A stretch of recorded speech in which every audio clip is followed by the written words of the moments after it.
Hi, you're listening to Mindset, spelled with AI, a tech podcast that is shaping what you think and know about AI. My name is David. I'm a tech journalist and entrepreneur.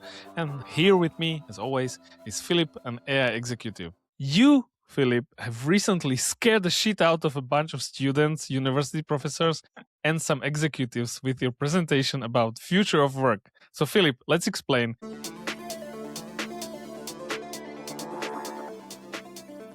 Your work currently, like what you do in your daily life, daily work, deals with AI transformation of companies. So I went a little like one step further. Please explain what happened and why are we talking about this? Yeah, thanks for launching with Shocker. Good to see you. So the reason why I suggested to discuss this topic today is that I indeed, in my work, come across many organizations which are trying to go through AI transformation, but also like receive investment pitches from startups which are already building their software and their companies completely like human deprived, or let's say AI very, very first. So almost AI only, to be quite honest. So I wanted to bring this topic to the table because I think it is topic which is kind of crawling into the public spectrum. There's been some announcements in past, like we're going to have 1 billion companies, like the sole entrepreneurs. So I think this is not necessarily going in the direction, because I honestly don't care if the company is going to be a billion or 10 million. Like me personally, having a 50 million company which runs on itself, I would be glad enough. I don't aspire for the billion per se. So, and I've been invited to talk about this at my alma mater, at my original university, Comenius I studied, and they wanted to have a lecture on this. So I indeed did, and it raised a lot of questions also in Q&A. So I thought this would be a good topic to bring to the podcast and maybe give it a bit more broader audience than the room actually could accommodate on that particular event. I like the way. So I watched the presentation. So that's where we're also talking about it today. Unfortunately, it is only in Slovak. So those listening who want to see it, we will attach a link, and you can also see the original presentation. But I think we will go deep enough so you will not miss anything. So what surprised me is you started the presentation in the year 1500 years ago. Why? Yes. So actually, the reason why I think this topic is getting so imminent now, because the setup of our organizations, the way that we used to, is like a chain of command hierarchy, top management, middle management, and expert levels, actually originates from really, really ancient times. I mean, I'm not bloating the topic saying we have a prehistoric model of organization, because the first documented times where humanity started to communicate is about 32,000 years before the Christ. But it's like the first business company launched for literally like people got together to do business was in 13th or 14th century in like Italy, when the Renaissance came and there were like first merchants organizing to sell business, right? So I'm going to give you back the question. So what do you think happened in between the 32,000 and 1,300 Anno Dominum? Because like we didn't stay silent. So what do you think we used the communication style for? Okay, so I obviously watched the presentation, so I know the answer, but I will tell you, when you posed the question and you stopped for a second, I was thinking about it, and I was like, well, doing art or whatever. And actually, it most definitely wasn't art. Yes, it was AR, but then MNI came. So we indeed had an army. So it's interesting because, as I said, in approximately 1300 of our times already, of our ages, we had the first companies, but more than 1,500 years before, we had a very well organized, almost state-of-the-art organized army, which, I mean, it's no surprise, is a Roman legion. At least this is a well documented. Maybe there were other parts of the world where it was kind of equally powerful, but there is so much literature about the Roman Empire. And the Roman legion was actually the first organization which was run on a kind of a chain of a command levels. And the reason for that is also very banal. So as most of the often case, in technology, things are something because they were something completely different when they were launched, or like they were different. Is like the keyboard versus typewriter, like the way that we let the keys has to nothing to with how efficient it would be. Actually, it should slow you down, because on a typewriter, the keyboard was designed to slow you down,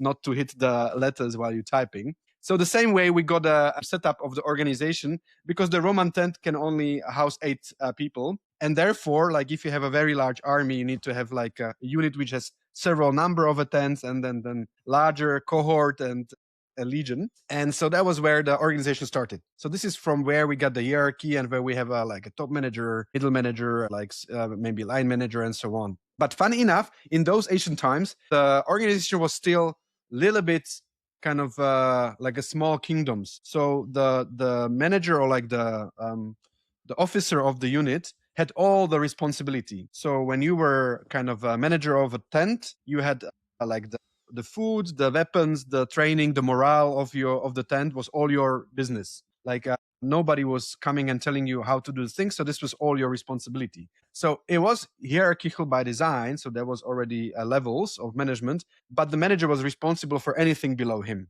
And then in 17th, 18th century, and again army came, and there was a Prussian army this time, which designed the level of let's have a specialties. So Prussian army was the first one which designed I want to have a C-level management. I don't want to have each of the unit managers to be responsible for logistics. I want to have like a head of logistics, which is responsible for the logistics as such. And if you combine these two things, this basically got us to the point where we have the model of the organization as we know it now. So we have like several layers of hierarchy plus specialization into particular domain, and when you combine it, we get what we have now. So this is where you started. Okay, but listening to you, it kind of seems like the organizations have evolved from a different kind of like structure. It had a different meaning in the beginning, but I mean, I wouldn't say there has been a very radical shift in the way you should organize in, let's say, the last 10, 20, 15, even 100 years. So are you therefore saying that we should reorganize for the age of AI? Yes, probably going to come to that line of a thought as well. I'm not going to answer at this point of a time. I keep the question, but we're going to answer that question in a few minutes. But what definitely is true that the fact that we have this organization had for, you rightly said, like 4 times is probably like 110 years ago. So that's where we got it from. Mostly the real problem is that this model has some preconceptions or some assumptions which are starting to be problematic in AI era. So, and we should probably put them on the table before we start to discuss the new model. So the things which got problematic is first of all that this army and also industrial model, because then industrial revolution basically took over the army model very easily. The army model assumes that the expert level, the soldiers are perishable. Like you don't start a war assuming that everybody going to come back healthy and alive, right? You assume that you're going to lose some amount of people and they're going to be recruited or replaced by newcomers and so on and so on. And the same way, like if you think about it, it's not that brutal, but there is no a zero churn in companies. Like even big corporations would assume that, I don't know, 5 to 10% is a natural churn of people coming and going, having different opportunities or like probably not fitting in and leaving the organization. So you don't assume the organization to be stable per se. That's the first problematic aspect. The second problematic aspect is that these created certain expectations for the levels of the management. So the top management was more responsible for, hey, my role is to represent the organization, to, I don't know, regulate the stock market, shareholders, public institutions, other companies as a kind of a vendor or collaboration partner. Then the middle management was more responsible, and this is again from the ancient times, to transfer the information between the levels. So the key role of the officers in the army was not necessarily to like decide the strategy collectively, but to make sure that information about how the strategy being implemented works or does not work, and transfer the information both way. And of course, in organizational setup, the role of the management is to recruit people and monitor their performance and maybe sometimes discipline the people, right? So make sure that they kind of behave and act in alignment with what is expected to do. And then expert level, well, as it says, you were expected to be like having a deep knowledge or expertise in a certain area and repeat that over and over again. So your role was, hey, your day is going to go probably look very similar one from another because you're going to have certain tasks or set of a tasks which you're going to work on. And your key aspect is to be present, to be efficient, and to kind of deliver what the top management and the middle management tells you to do. Now, this is getting problematic because the whole concept of a career progression, which assumes that you start somewhere as a junior on a low level, and then by expertise, sometimes by politics, you move up yourself up the ladder to the higher roles. And also it assumes that there's an aspiration from the lower levels to go to the upper levels. And so these things are now going to get under scrutiny. So I wouldn't mind like having a good model from ancient times. By the way, we also say that democracy is the best thing we could think of, and it's also from ancient times, right? So not that necessarily being prehistoric is the issue now, but we are surfacing aspects of the organization which are getting problematic in AI era. Okay, so coming back to the levels of the layers, organizational layers, you said during the presentation that each has like a problem. When you look at it from the perspective of 21st century, and especially from the perspective of AI in 21st century. And I really liked what you said to the audience when you said, I deal with this on a daily basis with dozens of companies on a daily basis. So Yes. probably hundreds of companies on a weekly basis. And so that's one layer, like why people should be listening to you, why you have the expertise, why you have such a, breadth of the topic. And the second thing was like, you went through all of the layers yourself, from basically like the soldier to the general. So I really like that, like how you anchored like yourself in the topic. So let's discuss like what you see, what problems at each level. Yes, that's true. So I indeed started as an individual contributor and made it all the way to executive VP. So I've been on all of the floors. And what I have seen as problematic in recent time is that each of the layers is struggling in AI era for different reasons. I'm going to start with the expert level because what they do in many cases can be alternatively provided. I wouldn't use the word replaced, but can be alternatively provided by AI as well. Now it's very obvious now for coders, but those who are like watching the frontiers, legal work, design work, marketing, outreach, sales, customer service, like you name it, there's a lot of areas where AI can be already a reasonable alternative. So they are facing a situation where what they can do can be done by the AI as well. And they need to kind of make decision, I specialize and compete, or do I recognize this? And do I like twist my career path to accommodate for that? Because quite frankly, the like when you started as an individual expert, you had possible two scenarios. So either you could stay on an expert size for rest of your life because you don't want to lead people, you don't want to be manager, you don't want to be strategic head of a thing, you just want to do your stuff. You like digging in a garden, so you want to be gardener for the rest of your life. Perfectly fine. Or you aspired to later on take more responsibility, lead teams, maybe lead larger organizations. And in both of the cases now for the expert level, the forwards might be not that rosy anymore. Because if you happen to work in an area, in a domain, which is prone to be like AI, where AI prompts to be competitive in, then it might happen that the top managers who are making decisions about it might decide to deliver a significant part of your work to the AI. And then your position and the whole kind of, can I do this for the rest of my life, becomes questionable. And however, if you choose to be like climbing the managerial path, it's even more problematic. And I'm going to explain that why. So that's the expert level. On the top level, the problem is that most of the managers who are now responsible, all their careers and all their know-how and experience has been built on human-only organizations. So when they agree on a management board, they're going to do something, what they expect is going to happen. I need to brief middle management to make sure that they brief the experts to deliver the results. And my role is to give them the capital, the resources, and the vision. And their role is to make sure that they move the direction that I want to make it happen, right? Now, that is fine. But what if the work and the vision is so AI specific or so AI heavy that you don't understand the topic anymore? And this is the problem which I see most often talking to the top managers. Quite honestly, a lot of them think and pretend that they know what the AI play or AI version or AI strategy should be. But I would say 90% plus, they have really no clue. And their understanding is, okay, we heard something, like we see other people boasting about doing things in AI. So we are either Me Too organization, we want to copy it, or worse, we have no clue. So we think we can invite somebody from the side to implement AI for us. And these are the biggest two mistakes I see on a top management level. Okay, so I have a couple of questions regarding specifically AI and C-level. Also during the Q&A and the other speakers, some mentioned they brought in AI specialists into the companies to help with the transformation, for the staff to learn all those things, all those tools. You said if you are really serious about all of this, AI should be like a C-level kind of like area.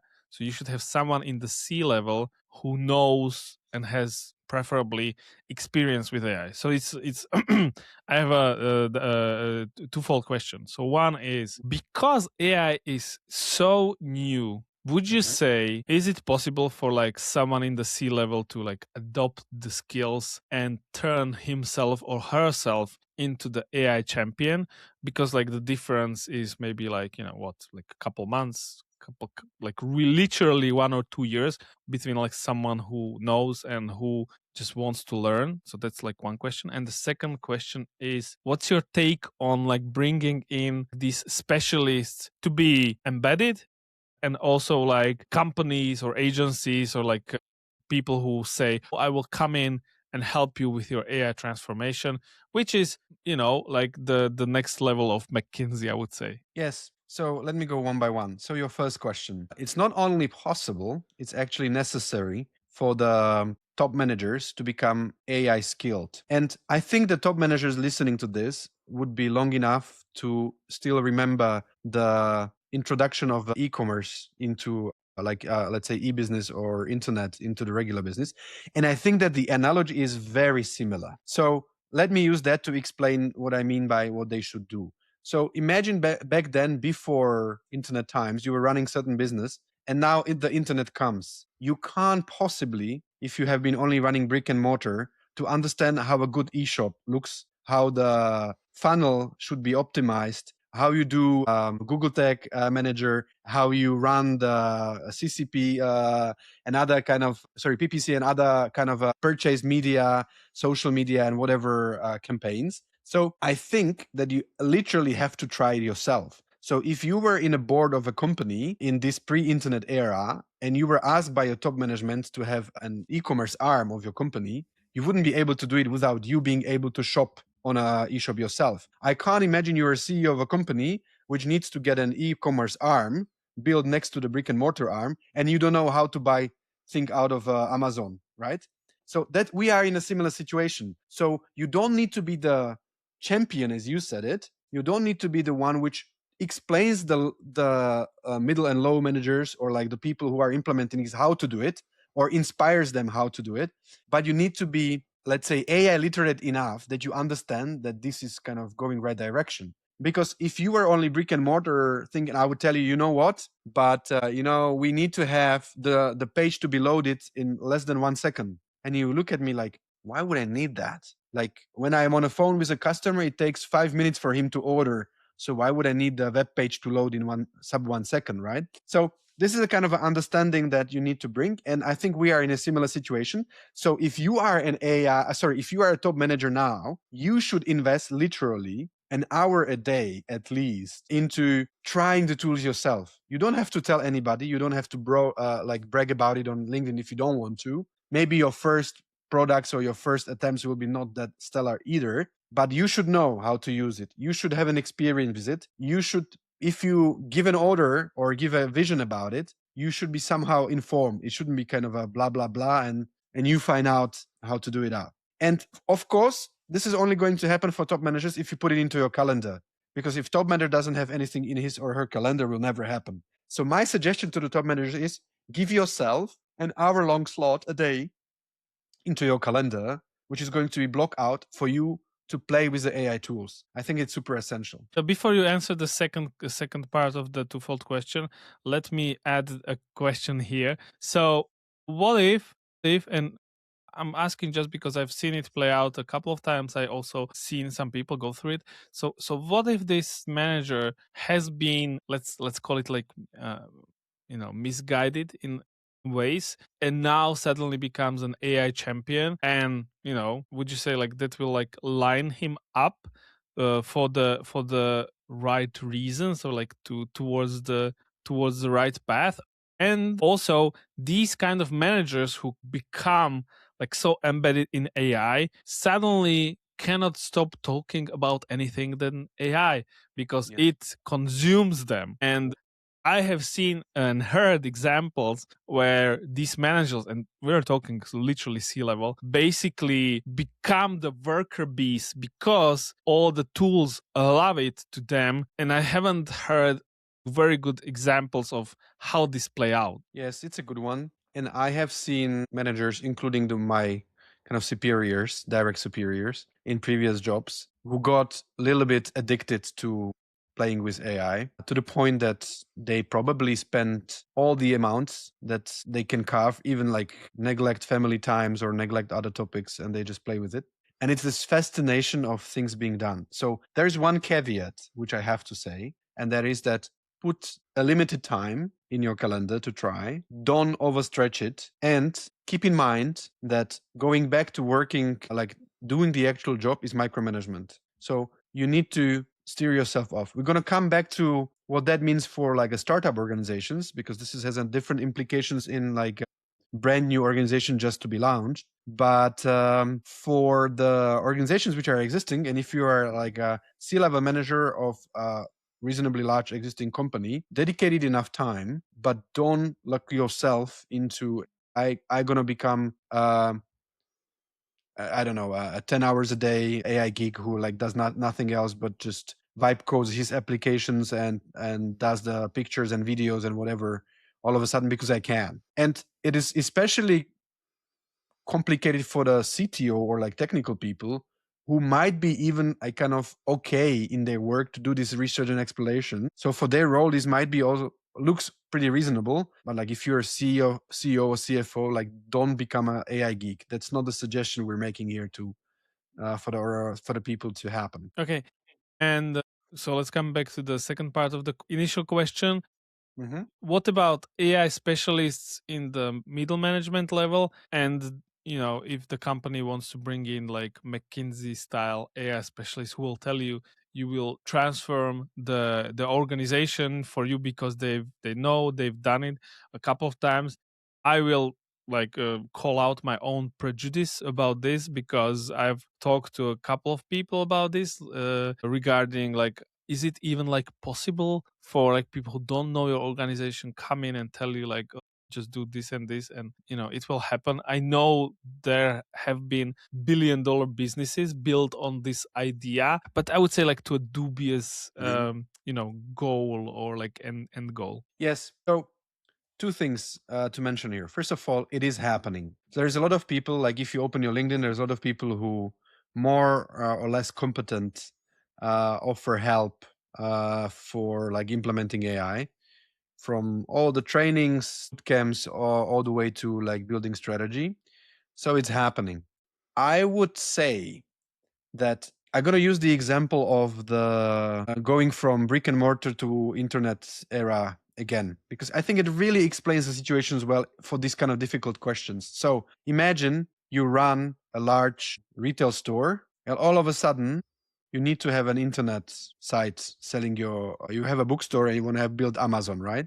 Now, if nobody on a board understands how the end product should look like, how likely that if you hire somebody on a, let's say, B-1 or B-2 level to implement this, how likely that person is going to succeed? Because the person is going to come and we would need a fulfillment center. What? Like we would need a separate center just to send out the packages? No, we will do it out of our existing bookstores, right? And then, oh, by the way, we would need to invest into marketing. Like what? Like we have a TV commercials for why would we invest in like people coming to our webpage? Yeah, and you know what? We would have to have an infrastructure which needs to be 24/7 on and has to have like a fallback into another 24/7 site just in case that some event happens. What? Like we're going to spend hundreds of thousands of euros or dollars on having a 24/7 cloud organization? So back then even own servers. So I think that it is theoretically possible, but you can smell that inviting somebody into middle of the organization, like from hierarchy point of view, somewhere, and giving him or her task to implement AI, most likely going to fail. and not for the quality of the person being invited, but for the organizational implications it has. Because we're going to talk about hybrid teams today and like how people are going to work along computers.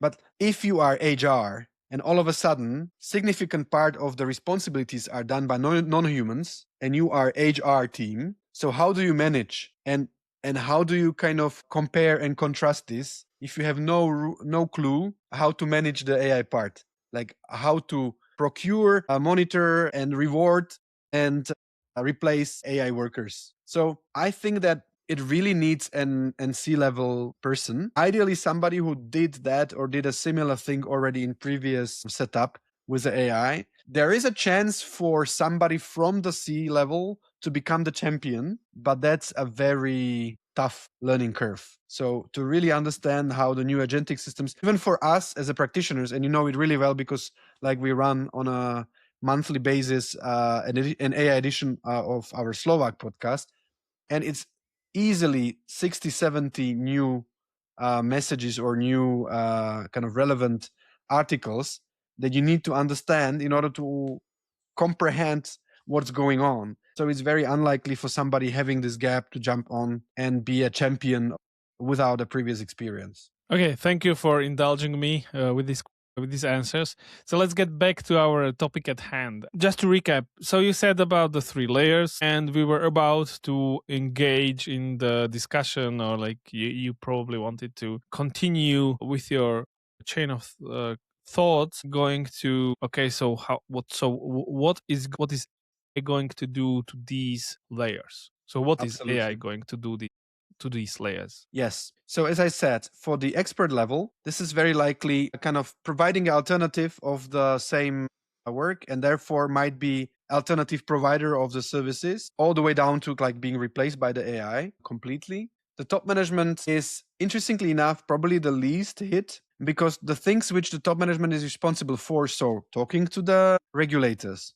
talking to the stock market, representing a company with negotiations with the other company, these are the things where we are probably not ready to hand over to the AI yet. Like you can't send your AI avatar to the police investigation about the tax crime in your company, right? They will not accept it by design, right? So I think that not necessarily for the qualities of a people, but for the expected tasks of a top management, they are least likely to be immediately alternated or replaced by AI. The worst thing is for middle management because all the tasks that middle management is expected to do are very well and very, let's say, in a reasonable quality, able to be delivered by AI. Transfer of the information from one level to another. AI is able to do it much better than humans. I make the joke that if Romans had other chance than a humans delivering the messages between the general and the soldiers, they would have it. But there was no other thing than the human to do it, right? So now that there is an alternative, a lot of companies choose to have a confluence, have a kind of videos or onboarding sessions or like e-learning materials and so on. So there's like a lot of ways to deliver information and also to gather information from the lower levels. And also, like if the expert people will be to some extent replaced by AI, then the role of the middle managers gets even more obscure because the number of people you're expected to manage is like decreasing and your role is completely replaceable. And you didn't like as a middle manager, you were not expected to have a deep expertise. So probably AI knows more about your topic than you do because it's like able to replace the expert, right? So I think I would say that the middle management level is mostly hit by, and therefore I would like to end this episode with giving middle managers some hope and some vision where to go. But quite honestly, the middle managers are probably the ones which are very likely to be the first hit of the AI organization alternations. Okay, so listening to you, the biggest question that comes to mind, especially when you can imagine that most of the recipients of this presentation initially were students, would be so, okay, so how should I think now about my career path? If you're saying like it all goes to shit, pardon my French. Yes. So I think we're making no illusions about this because there's already data proving that it is indeed an issue. Already for a few quarters, there's been discussion going on that, hey, people might not be able to get the junior jobs in a reasonable share or like a reasonable amount as there was the case before. And there was a speculation that all of a sudden not that many junior positions are open because the companies are taking rather AI to do the easy jobs and so on. But for long, this is kind of a speculation. Now there is already a proof that the young people thinking about their future careers are already evading areas like computer science. So computer science was super popular, but last year there was a study in I think it was US universities, where all of a sudden, not the after school and like job chances, but already enrolling for computer science majors has dropped for first time in probably like 20 plus years, right? So that signals that even the young generation start to realize that, okay,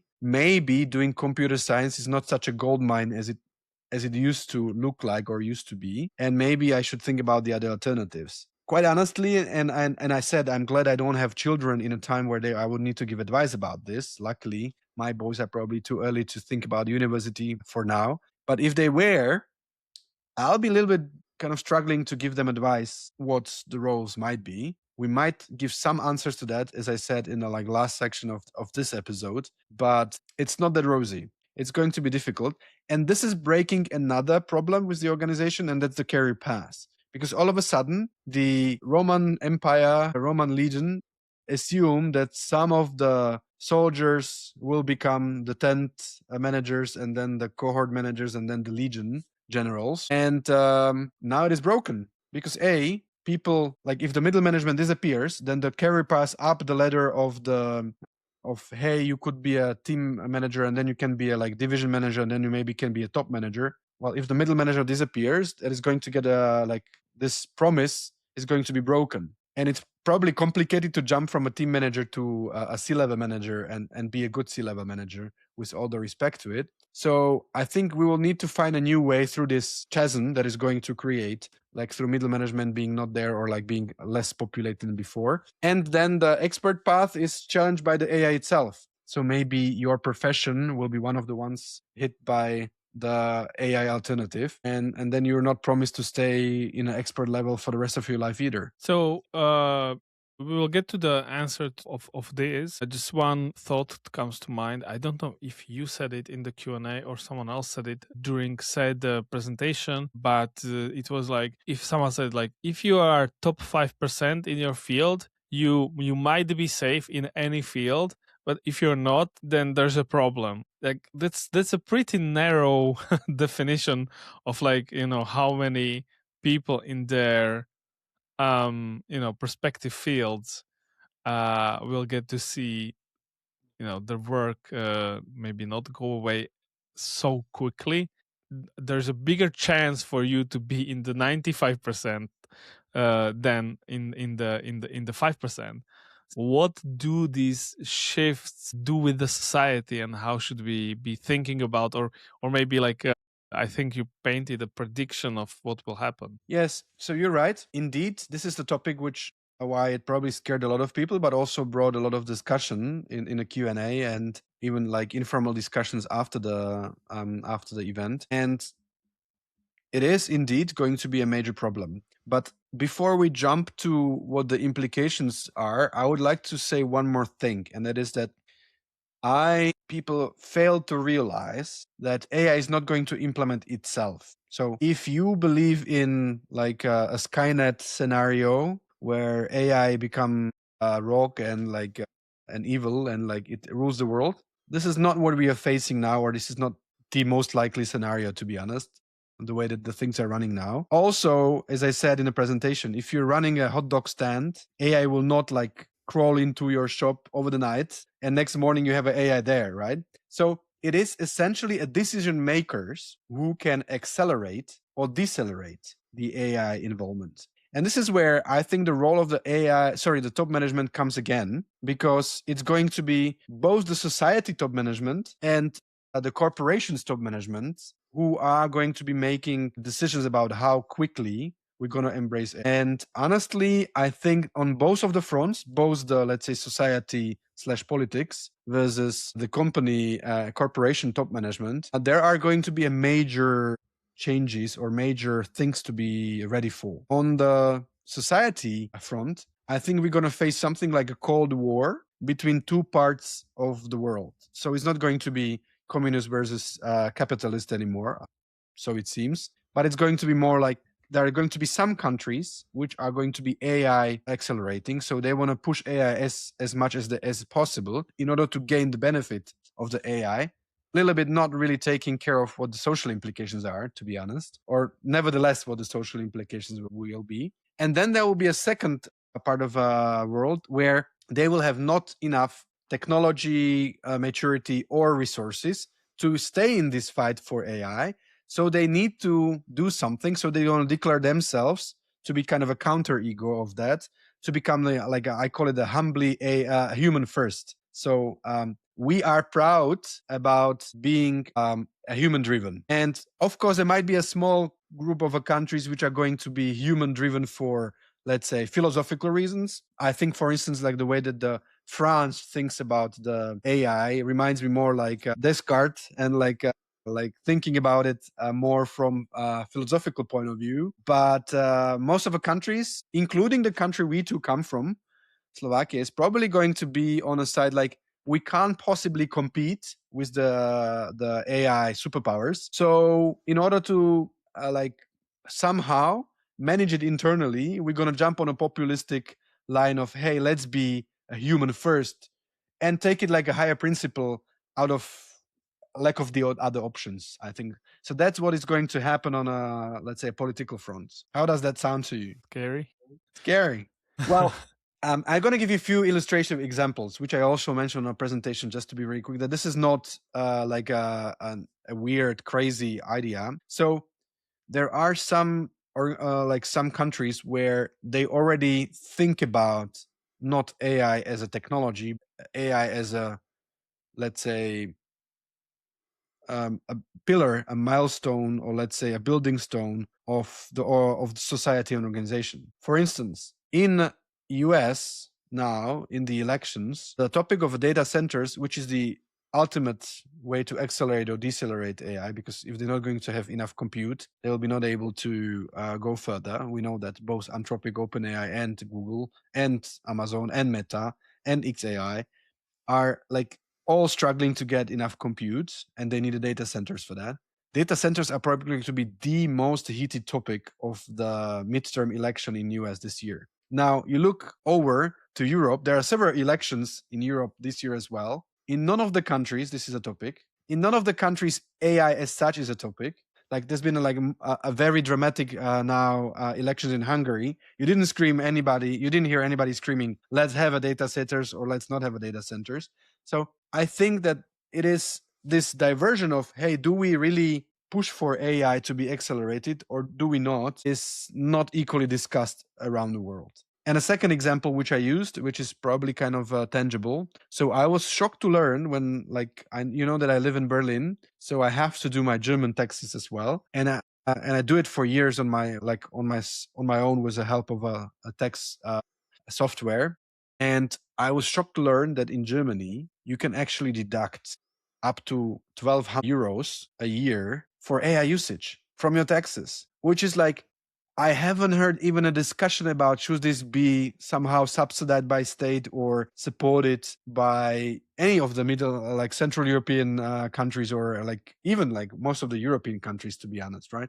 So that gives you a bit of an idea what the dichotomy will be between the countries accelerating and countries maybe kind of proudly saying that we're going to be human first organizations. And a similar concept to some extent is going to happen on a micro level in the organization as well. And this is probably what I would like to kind of focus the rest of our discussion about, because I think neither of us can solve the politics, but either of us can to some extent inspire or advise or warn the layers of the organizations to take care of the micro changes or micro level changes. So the AI influencing the way that the companies are being started, launched as a startups, or managed as existing organizations. Well, okay, so let's dive into this.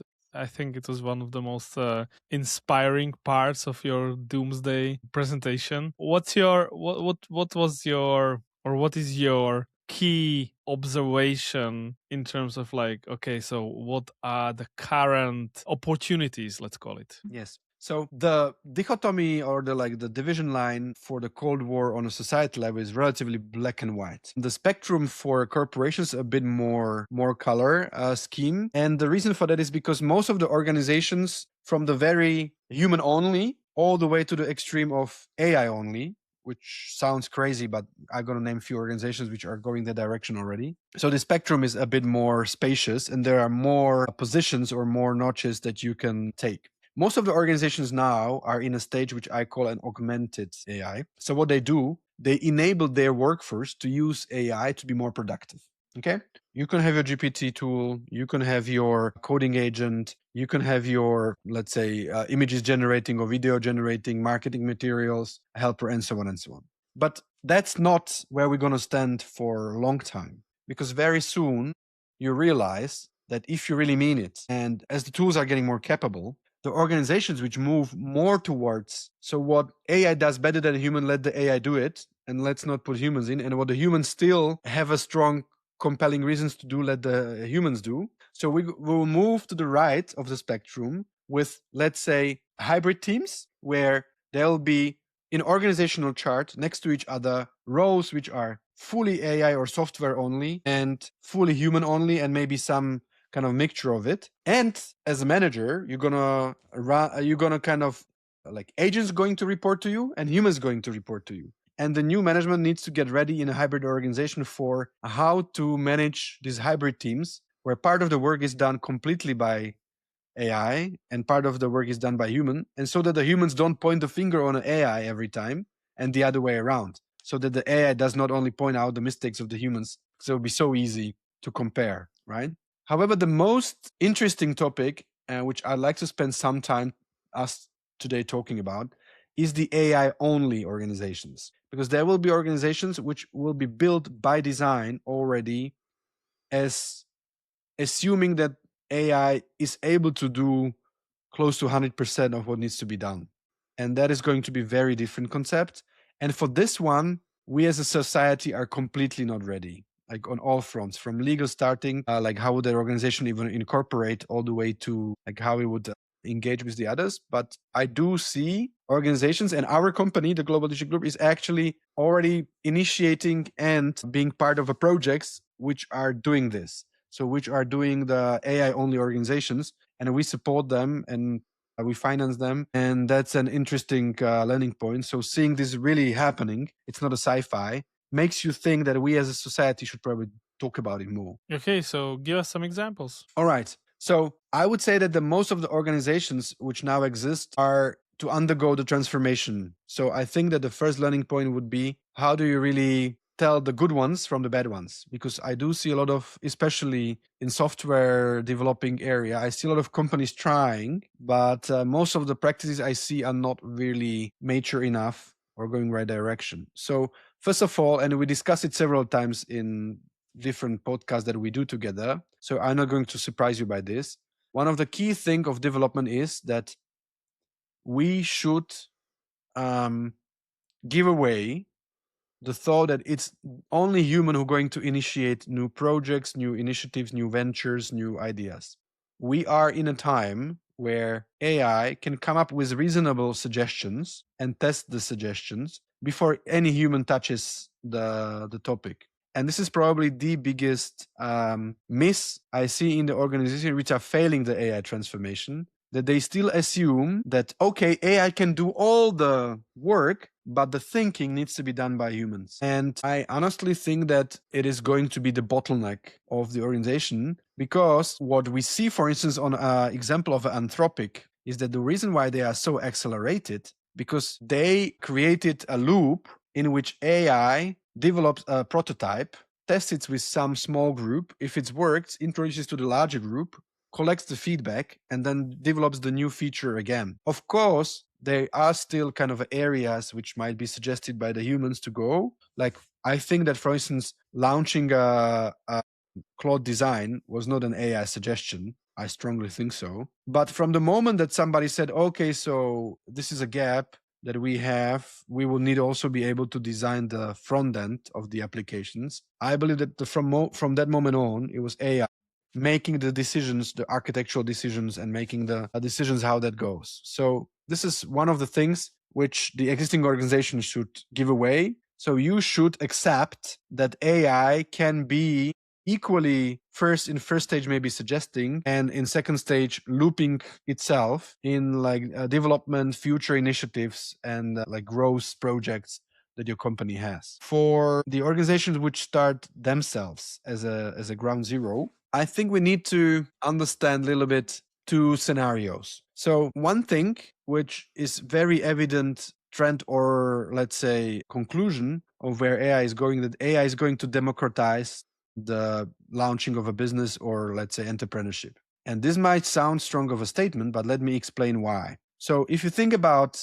entrepreneurship, there are two ways of doing a business. Either you're like a self trader where you do your own business, you're, I don't know, coach, a real estate agent, I don't know, accountant. So basically you sell your time for reward. It's not necessarily the employee level, because you can set your own salary. You can decide if you want to buy a car. You can decide how much you want to work compared to the employee state, but still you sell your time. So for this professions, the key thing would be to grab AI to increase the output per 1 hour of your time, because you don't have more time, essentially only 24 hours a day, and you need a sleep. So probably you can't work more than, I don't know, even the extreme examples of 16 or 18 hours a day. So, but you can significantly boost your efficiency. So AI for this sole trader professions should be grabbed or implemented to significantly multiply how many things you can do, especially in the services area. I mean, in plumber, it's still kind of, but even plumber needs to do the budgets and the communications and the invoicing and the other things, right? So those things take him some time. And if it can be taken by AI, he or she can save a lot of time for the actual work. But that's what not probably everybody thinks about when I say launch the business, even though it's probably the most populated forms of the business. The launch the business, a lot of people think like build a new company, new corporation, new setup. And for that, the AI is democratizing in interesting times. Because as I said before, you need to have somebody coming with a very great idea. A lot of people didn't have a good idea, or started with a relatively not a good idea, to be just very polite. So now AI can test the idea, can give you feedback, can give you an indication how likely this is to succeed or not. I'm not saying it is going to be perfect. Probably it's going to miss on some great opportunities, and you should be a little bit stubborn with your idea, even if AI doesn't like it. But the AI will kind of point you maybe, or kind of pivot you how to do it in order to be successful. Then, very often in a previous business, you need to have a co-founding team, because in order to be like large organization, you couldn't be the technical director, you couldn't be the marketing director, you couldn't be the human resources director, you couldn't be the production director. You needed some people to join the team to make it happen. Now, AI decreases the number of the founders that you need. And we see that because the venture capital companies report, and we see it also, that now the teams coming with investment pitches are smaller and smaller, because so many things in this early stage, before you get the money from somebody, can be done by AI reasonably well. Not like ever until the end of the organization, but the early times, the AI can do your legal contract framing. You don't need to have a legal person anymore, or not necessarily for everyday working. You can get wipe coded prototype. You can get a marketing funnel done by AI. You can have somebody screening the competition and so on. So a lot of the things can be done by AI now. And what is most interesting is the way that the role of the investors change. And this is probably the most shocking thing for me as well. Because if you think about it, David, what about the role of the investors in the traditional business? I mean, they were kind of like guiding, right? Like saying, do that, stop doing that, be more profitable, hire more people, etc. Exactly.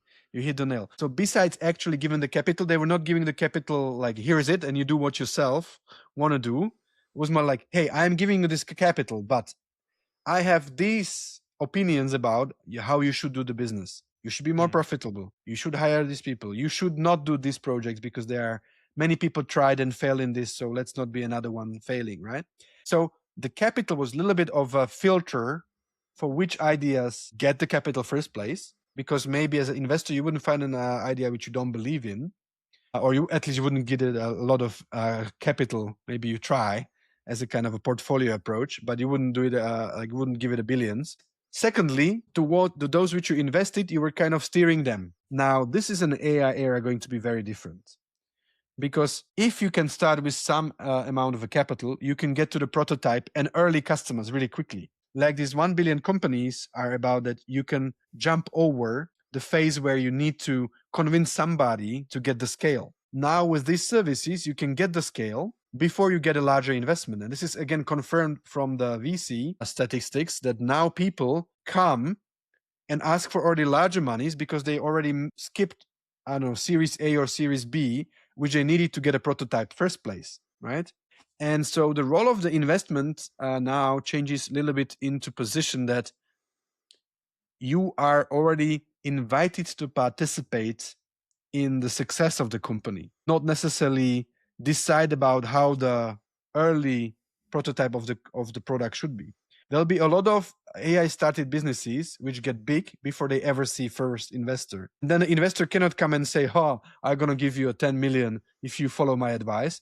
Because they're going to say, thank you a lot, but we have 100 million AIR. So thank you for your 10 million, but keep your advice. And this is probably the most interesting issue for me, seeing that the role of the investment is changing and it's not necessarily already kind of filtering which business have a right to exist or not and how the business is going to be done, but it's more like, okay, I know you're growing, now you would need a capital to buy I don't know, assortment or inventory, and for that you need a real capital, so I'm able to give it to you, but it's more like, hey, I want to be part of your business because I see it's working, rather than I bet, and maybe if you follow my advice, you're gonna get to the stage where I earn money on it, and maybe I never earn money on it. So that's a biggest change that I see. And also, and just to close this area, it is how I think more companies going to gravitate towards IPOs, because before, when you were getting these Series A, B, C, D investors, they were already gaining a share in a company for exchange of a capital. Now there's going to be a lot of companies who are going to be big enough not to have easily find a single or like a few investors to buy a share, because if you already are of a size of a 1 billion, well, there's not a lot of companies who are kind of willing to and able to buy a stake in that. Of course they are, but mostly they're going to be either the biggest VCs or the stock market. So I think it's also going to be more tendency towards IPO, which is not a good message for the Central Europe, because IPOs and capital markets are very weak in this area as well. One question and one note. Maybe let's start with the note first. You gave the example of your own startup that you co-founded, so you can talk about that. And second is, so on one hand, you're talking about like how AI will replace everything. On the second hand, you talk about entrepreneurship. How do these ideas come together? Basically, anything I can think of at the moment, and you said that within 5 years will be probably, be possible to be done by AI. So should I be thinking about exploring business ideas that will last 5 years? I'll get rich and then somehow survive, or like what's the point? Like, what did you want to say with that? Yes, it may sound cynical, but actually, from what you said, I think there is a real point to be the style, and especially for middle managers. So I said that the middle managers are relatively doomed in the new setup of our organization, because they will be the least needed element of the organization, and they are probably the most prehistoric moment or the element of the organization. But if you are now a middle manager, your real hope is you understand some area relatively well, right? Because you were managing something. You have some capital because as a middle manager, your salary was probably giving you enough room to have some savings. So you will probably not in the same position as a, let's say, just graduated university student, which probably doesn't have a capital to even try to start the company first place, because it's not like a €0 exercise, just to make it clear. So I think that the middle managers have this unique opportunity in time to jump the ship, because if you stay in a corner, I think that the mills of the organizational change are going to kind of grudge you one way or another. And it will be too late, because all the ideas which you could have implemented will be taken by somebody else, or there will be already a very strong player in that area, and starting like a competitor to him or her will be quite tough. So yes, indeed, invite the middle managers to grab this opportunity, because you're not sure what the idea should be, talk to AI. It can perfectly help you to crystallize or like scrutinize or comment or develop the idea that you might have. You don't need that many founders. You have some capital. You don't need investors now to start the business per se. So I would say that this is probably a really a short window of opportunity for a few years for the middle managers to jump out and start their own business in the area which they understand or which they have a passion for, which might be not what they were working for, but ideally it is. So that's the line of where I believe that the democratization of the business is going to help the organization. Now, what's the second part of the question? Remind me. So the first was a note regarding your own startup and how you operate. Yes. So indeed, I am a co-founder of Meet Rudi, which is a healthcare AI startup founded in Belgium. And the example which I was citing is that literally, I have been invited to join the organization as a co-founder with a mission to build the product. And that was very clear from the get-go that I will not get any team to build it. I'll be the only technical person until it has its customers, right? So this is something which is probably unheard or unseen before. You would probably not dare to build a company into, let's say, a revenue generating state where the CTO is the only person who understands the technology in the company and who can code and codes, or is like facilitating to develop the code with AI agentic workflows. So that's a bit of an illustration where we are. And that's also a little bit of an encouragement, because if you happen to be a person which is reasonably skilled to guide AI to develop a new software or new features or new product, I think now is a time where your advantage is still relatively high. And it's, again, probably a window of opportunity for you to jump on a project like that. And it might be your a lifetime job or lifetime company to go and develop and launch. Okay. So this brings us to the last topic or last chapter of this podcast. So keeping all that you said in mind, Yes. how should we, or how should like businesses and people working at companies be thinking about the future? Well, the near future and the upcoming like future couple of years. Yes. So I'm also involved in a project which is trying to build setup, an organizational, let's say, frame for a skeleton for organization which is AI, almost AI only, or let's say very AI first. And few things which I noticed from this project, which might be also a good advice for anybody thinking about transforming towards that state with existing organization or building startup from the get-go, is that we are getting to the point that we will need a second web page to your organization. But it's not going to be a web page. It's going to be a home for agent to agent interaction, because it's going to be a matter of a time where agents are going to be acting on somebody's behalf to scan your products, get a quote, buy from you, complain about you, sue you, right? So there's going to be a lot of interaction, which was human to human, which is going to be agent to agent. And for that, the organization will need to have a point, something like an API and endpoint, where you can, when agent can come and start the interaction. It's not going to be like the agent is going to send you a letter per mailbox. It's not going to be even email, which the agent is going to send, if it has any choice, is going to interact. And again, this analogy of going from a brick and mortar to say HTML or e-commerce is going to be very similar. So this new organization endpoint is going to be similarly transformative as was the web page to brick and mortar organization. So it needs to be doing all the things which web page was bringing to the organization now in agent to agent communication. I also see already a real examples, and I had companies which are already having products which ask investment from us, which are building management as a service. So they literally build software which is replacing the role of a middle managers. I don't want to talk too much about it because it will be probably a bit unfair to spill the beans here. But generally speaking, management as a software is going to both be able to hire people if the role needs to be filled by human. It's going to be able to procure an agent from the market if the AI agent, if the work needs to be done by agent. it's going to be able to create an interface between these two. So if the work needs to be partially done by human and partially by AI, it's going to make sure that the communication between these two elements is holding true. And it's going to ensure that the same way that you are now able to monitor and give feedback to the humans, you will be able to monitor the efficiency and, let's say, accuracy of the agents, and maybe even contrast these two things. Because don't get me wrong, but in call centers, AI will not take over automatically 100%, but gradually more and more.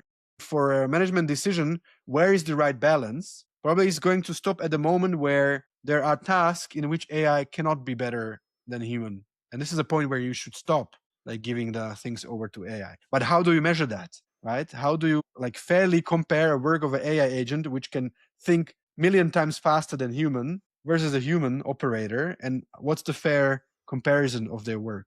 So that's the middleman as a service. The third trend, which I do see happening here, is that we're going to have a large pool of people starting their own business. And I think this is going to happen for two reasons. First of all, as I said, I hope that the middle management will understand this, and maybe even some top management who probably doesn't feel comfortable in his or her role, and it will jump the ship to start with the help of AI, like AI accelerated business of themselves. But also, a lot of human experts are going to become sole traders, are going to become contractors, because they realize that if with this extra multiple that they can use AI faster on the market, they can earn more than from their own employer, because their employer will not tenfold increase their salary just because they become 10 times more efficient. So in order to grab the reward, you will have to drop your job, become a contractor, and maybe sell the same thing to 10 different employers in the same time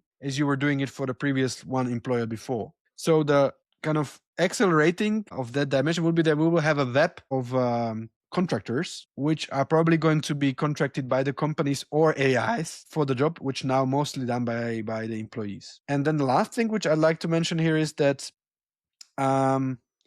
I think we're going to have a downfall, or let's say significant decrease in the number of large organizations, because these large organizations were large because they had this middle layer management, right? So now that some roles will be AI replaced and most of the management layers will be crossed out or significantly reduced, the organization will get smaller and smaller. So I don't expect that these tens of thousands of employees organizations, which we know now, will be likely to stay and will probably get more into tiny organizations. And I do see it also in a venture capital and startup area, that now the really good teams are the tiny teams. So let me give you an example. When I was kind of changing my job, I think it was 5 or 7 years ago, I was invited to build a new division of data science and AI for a certain company.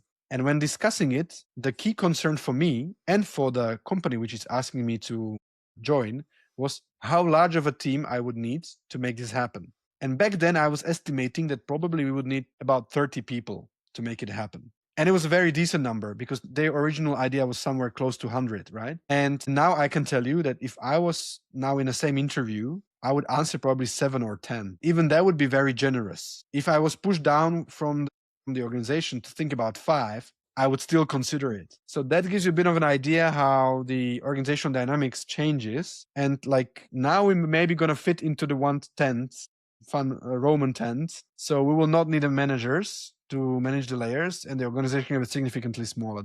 Wow. So there's a lot to think about. But if we were to sum it up, right? So, like taking all the trends, all that you've seen on the market, and if you could coin a couple of lessons that you want to share, what would the lessons be? Yes. So I think we are having an organization which is built on prehistoric assumptions, which failed to hold true anymore in the AI era, mainly around the layers of the organization. I think that the AI era organization will need like less layers, significantly less layers, because most of the middle layers role can be replaced by software or AI, and there will be services trying to do that, offer that as a service. Secondly, AI will not implement itself. So it is the decision of the humans how this is going to be accelerated or decelerated. And this will be having implications both on a political layer, some countries being pushing for more AI, some countries taking the proudly human state, either out of necessity or out of philosophical reasons. We are still now in a stage where AI is augmenting human work, but we're going to get to the situation where it's going to either replace or kind of hybrid setup.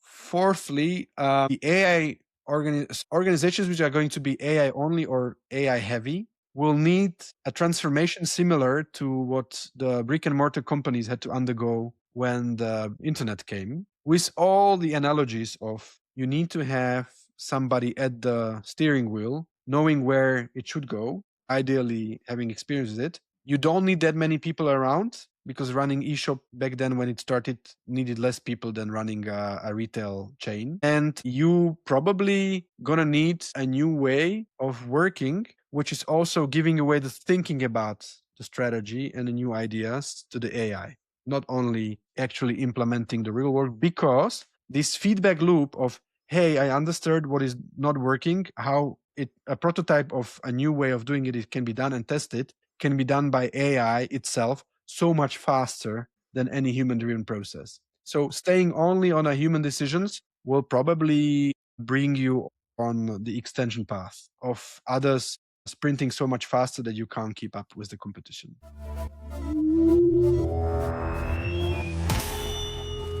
Well, and that positive note, let's say we end it here. Thank you for all your experience and wisdom. I'm sure that there will be some follow-up comments and questions coming in, so possibly we can do like a follow-up episode regarding this topic. We'll see. Anyway, thank you for everyone who listened up to this time. I think we probably recorded one of the longest mindset episodes yet. As always, you can find Mindset in your favorite podcast app on YouTube. Don't forget to follow us on LinkedIn. And that's all for this episode. Thank you, Philip. Yeah, thank you, David, for walking us through the topic. Till next time. Bye bye.